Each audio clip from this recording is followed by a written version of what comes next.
Gagawa po tayo ng buko salad today.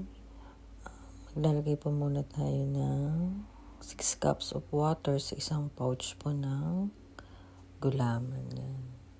Meron po sa tiyang panggulaman na pang buko pandan. Kulay green po siya, nakalagay po yung buko pandan. So yan, haluin lang po. Madali lang po yung mga 2 to 3 minutes. Luto na yan. And then, lalagyan po ng sugar. Depende po sa inyong tamis na gusto. Ako, konti lang po. So, yan, ready na po siyang i-mold. Ilalagay na po natin siya sa molding pan. Ayan.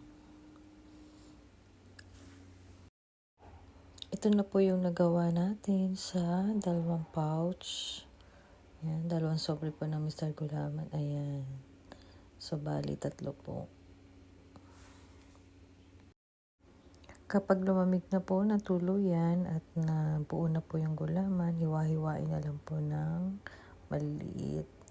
Ayan, lagyan na po natin ng condensed milk. Kung gusto nyo pong lagyan din ng all-purpose cream, pwede rin po. Pero ako gatas lang po ang nilagay ko.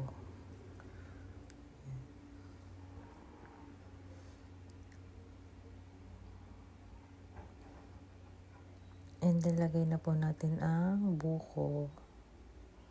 Fresh buko po yan from palengke. Ayan. Napakasarap po at fresh.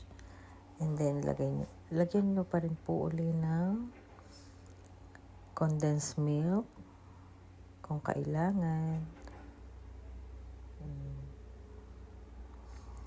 And then, ready na po ang ating buko salad. Lagyan nyo na din po ng cheese para mas masarap. Yan. So creamy and masarap po talaga.